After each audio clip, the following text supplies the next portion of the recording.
But down, couldn't believe it until I stood up 10 toes behind Jesus. What's up, guys? Welcome back to another episode on Ten Toes Behind Jesus podcast. My name is Britley, and in today's episode, I want to talk about how to respond when God creates a new you. Because I think our response, for one, shows a lot about our relationship with God. It exposes a lot about our relationship with God. And while we think we are, right where we need to be, we think we're doing it, God will literally create something new. And I thought of some points or tips or whatever of some things we should respond with. Um, I looked up the word create. You all know I'm good for looking up words to further the explanation of what we talking about. And create means to bring into existence. So when we talk about God creating a new you, God creating a new me, it's something we've never experienced before. It's brought into existence. So um, we see it looking good on people, but when it happens, it's a big adjustment that has to take place, and the enemy harps in on that. Since it is something uncomfortable, you can expect the enemy to really, really try to um, sink his teeth in while you're going through that, because if you just surrender to God and obey throughout the whole process, when you start to get bold about the new you, what God has created, uh, is no looking back after that. But until you get there, um, the enemy likes to bring you every in which way, and but um, that is the first point, is surrender. I think about when um, the army, or there's two countries battling and one surrenders, they lay their weapons down. They come to the understanding that they know they're not going to win. So th- they say, "Hey, I don't want to fight anymore. Weapons are down. I'm under your will now. Whatever you say, whatever you do, we don't want to fight anymore." And that's how we don't say we're fighting God, but until we surrender, our weapons are still out, right? Our guard is still up. We still holding that shield up, but when you surrender, you lay it all down. Um, and so uh, when God does that work in you, you have to lay down your old life. You have to lay down what you want. You have to lay everything down, because you have to understand that um, this life never was my own. But I didn't know that. But now that I do know this life is not my own, I have to give it to God. Like once you know better, you do better. Um, and also along with that, surrendering is obedience. Um, just complete submission. Like, I would love to do this, but I don't get to make the rules or I don't get to make decisions. Um, I think that's a part that we struggle with a lot nowadays, because um, we see so much, and we see a lot of things that is covered in the word Christianity, and it causes so much confusion. Um, um, but we just really have to lean on God, lean on His word, and I think if we do those things, we'll be we'll be fine. But the getting sidetracked. Oh, the second point I had was um when God creates a new you, uh worship. Like, we have to be in a position of worship. When um Job lost everything, the first thing he did was he went and I don't want to he went and worshiped God. He fell to the ground and he worshiped God. And that, you think, man, how in the world he just lost everything? How can he worship God when he lost everything? And so sometimes when God creates a new us, a new you, it feels like you lost everything, because your everything you were used to, everything you used to do, everybody used to know, it's it's all gone. Like, that's whole new create. It hasn't it's not in existence yet until God brought it into existence. So sometimes it can feel like we lost everything. And so that's why I was like worship. And if Job can do that, you know we you know it's in order. Like, we got to always be in a position of worship, and just being thankful that um God sees something in you that he thinks can be usable. I don't know if I heard someone say that. I don't know if it was um if I heard a prayer, but in prayer God just brought it to me, like, God, thank you for seeing something in me that you think can be useful. Do you know how special you are for God to want to use you? Because he doesn't have to, but he wants to use you. So like we have to always worship him. We have to be in a position of like being thankful.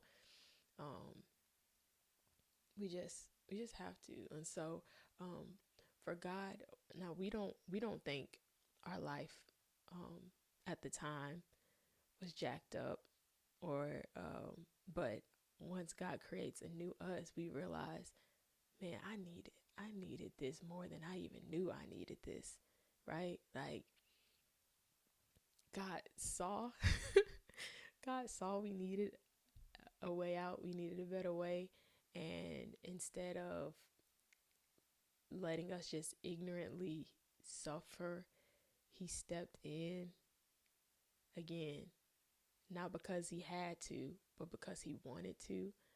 Um, it's just we're just thankful. Like, we just thankful, and we owe him our our life. And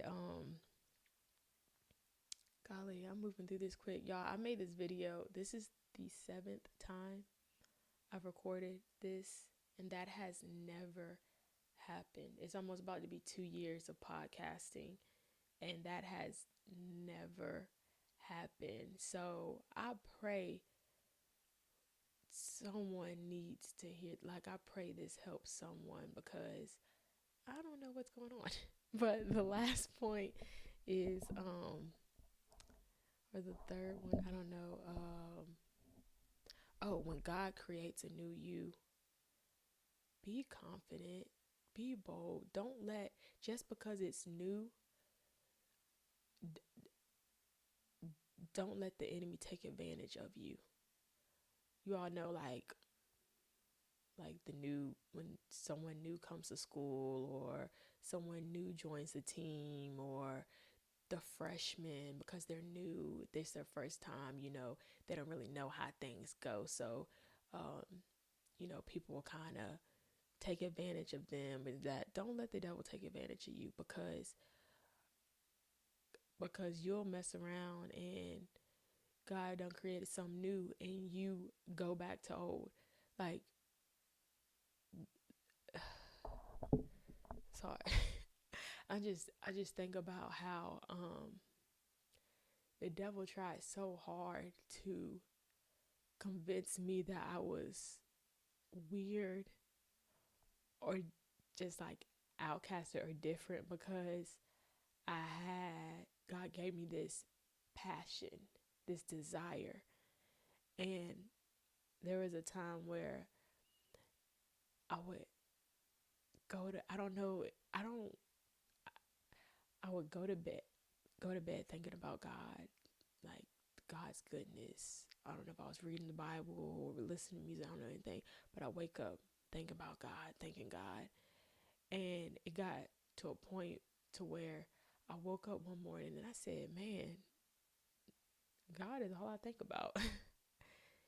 And then me tried to use that as like, you don't have nothing else to do. Like, you don't have nothing better to do but to want to go to church and to think about God. Like, do you know how crazy that is for me to almost believe the lie of the enemy? Because I had to think about, hold on, that's what I was born to do. God created me to worship. And so if I didn't know who I was, if I didn't know who I am, I would have listened. I would have listened to that. It's so important to know who you are, who God has called you to be, because if you don't know, you will listen to somebody else telling you who you are. You'll listen to another voice telling you what you were called to be when that other voice didn't create you. God created you. So you need to read his word. You need to get a relationship with him so you can understand who you are. Because it's equivalent to like,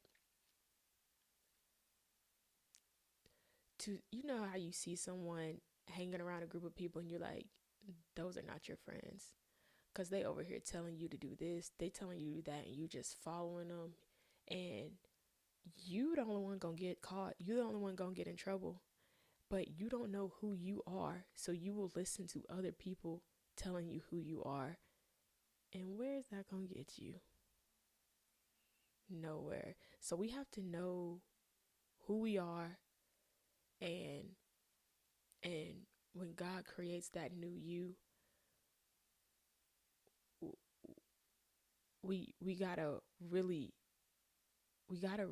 dive deeper into him, because we are in a very vulnerable state because everything is so new. And the goal is to not go back to old, right? To walk in our newness, right? So, um, yeah, I think that's pretty much it. Um, Again, like I said, this, I done made this video so many times. I got to like 4 minutes. And then one time I got to 14 minutes. I don't know what's going on, y'all. But I really pray though, because uh, this just really is, it's not as easy as it looks on other people. And people may even think that it looks easy on me because I have not been 10 toes behind Jesus. I've not been 10 toes behind Jesus um, for the majority of my life. And being 10 toes behind Jesus doesn't just mean you're a Christian, because, okay, I'm not going to get into that. But okay, let's talk about me. I haven't been 10 toes behind Jesus my whole life. But these last 2 years, God has created a new me. And while it's different, um, it's been a process, and it's still an ongoing process. And I believe it will continue to be a process for the rest of my life. But yeah, what was I even saying? Oh, people may think it looks easy on me. Um, and if it does, by the grace of God, because it hasn't been, it's been very, very, I already said this, different. That's, um, But these are 3 points that when I look back, I can maybe God has tried to create this new version of me before, but I wasn't surrendering.